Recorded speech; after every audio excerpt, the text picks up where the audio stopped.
Tuntunan Sabda Minggu 30 Oktober tahun 2022, hari Minggu biasa yang ke-31 dalam tahun C. Injil Lukas bab 19 ayat 1 sampai 10. Ayat emas ayat 9 sampai 10. Kata Yesus kepadanya, "Hari ini telah terjadi keselamatan kepada rumah ini, karena orang ini pun anak Abraham. Sebab Anak Manusia datang untuk mencari dan menyelamatkan yang hilang."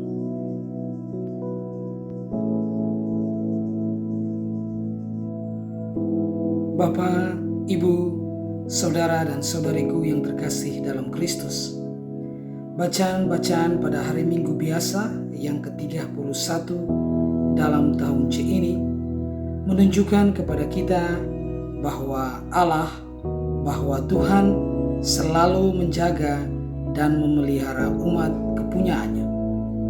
Dia secara khusus datang untuk mencari, menemukan, dan menyelamatkan mereka yang telah berdosa, karena mereka juga anak Abraham. Dan inilah kabar keselamatan bagi dunia. Mereka yang telah terperosok jatuh ke dalam lumpur dosa mendapat cahaya pengharapan. Tuhan tetap berkenan menanggapi kerinduan mereka yang telah berdosa untuk berjumpa dengan dirinya agar memperoleh keselamatan. Seperti biasa, ada 3 poin yang mau saya sampaikan pada kesempatan ini agar kita bisa lebih masuk ke dalam inti pesan yang mau disampaikan kepada kita melalui bacaan ini. Yang pertama, memanjat pohon. Sungguh pemandangan yang luar biasa, sosok kecil dan pendek yang berlari dan memanjat ke atas pohon. Orang yang melihatnya pasti tercengang dan tertawa kepada kepala pemungut cukai yang merendahkan martabatnya dengan bersusah payah memanjat pohon ara. Akan tetapi, Zakheus bukanlah apa-apa jika ia tidak gigih dalam berjuang dan berusaha. Rupanya, Zakheus sudah terbiasa menghadapi rintangan saat dia menipu para pembayar pajak di Yeriko. Tetapi sekarang, keterampilan atau kemampuan duniawinya ini diarahkan dengan cara yang berbeda. Dia ingin melihat Yesus. Jadi dia dengan sekuat tenaga mengatasi rintangan, memanjat pohon ara untuk melihat Yesus.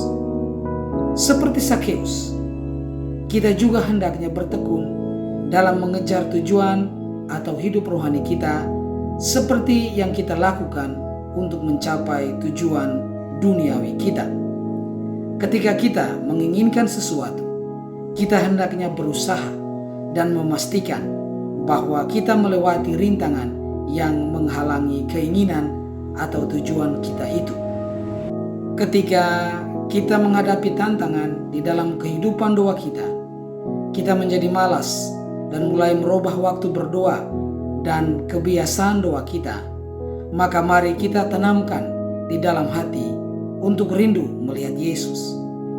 Jika kita merindukan cintanya, kita bahkan akan memanjat pohon rintangan hidup kita, kemalasan kita untuk mendapatkannya. Yang kedua, dipanggil dengan nama.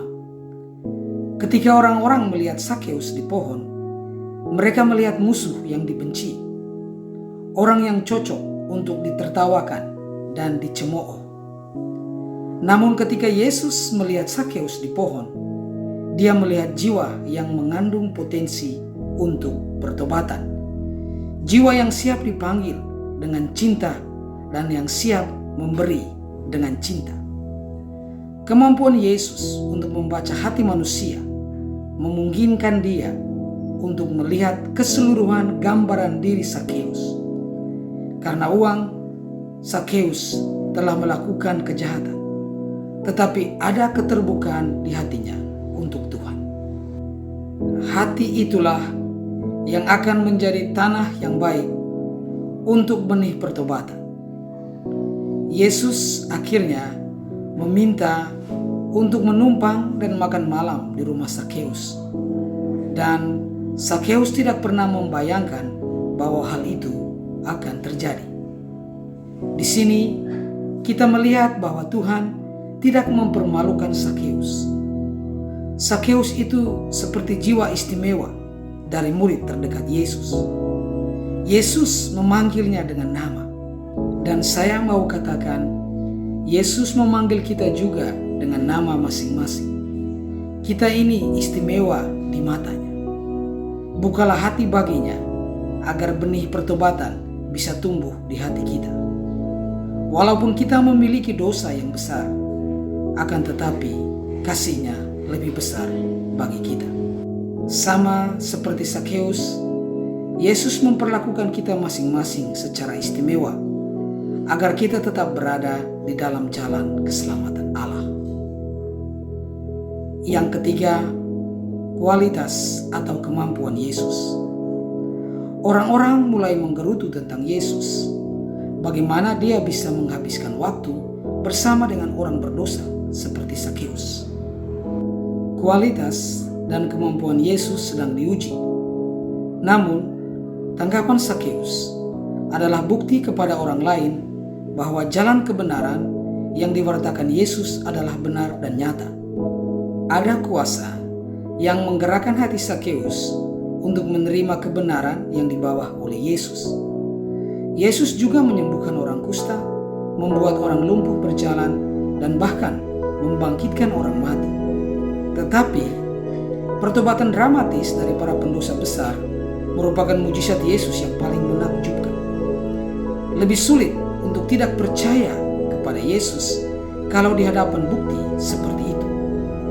Sebagai umat Katolik, kita juga harus menjadi bukti dari kualitas atau kemampuan Yesus yang bekerja melalui gereja. Ketika hidup kita bersinar dengan cinta kasih dan penyangkalan diri atau salib, maka kita menunjukkan bahwa kita adalah bukti, tanda hidup, bahwa rahmat yang kita terima melalui Ekaristi dan semua sakramen dan berkat lain yang kita miliki sebagai umat Katolik adalah nyata. Semoga kita juga bisa menyenangkan hati Tuhan dengan bertobat seperti Lazarus, karena dia dengan sepenuh hati menanggapi kasih karunia Tuhan. Buka telinga hati kita padanya, agar kita bisa mendengarnya, memanggil kita untuk melangkah maju di dalam kehidupan spiritual atau rohani kita. Kita juga memohon bantuan Tuhan, agar kita dimampukan untuk memancarkan kemurahan kasih dan keselamatannya, sehingga jiwa-jiwa lain akan melihat betapa indahnya mengikuti Yesus. Shalom, salam damai sejahtera bagi kita semua, dan Tuhan memberkati.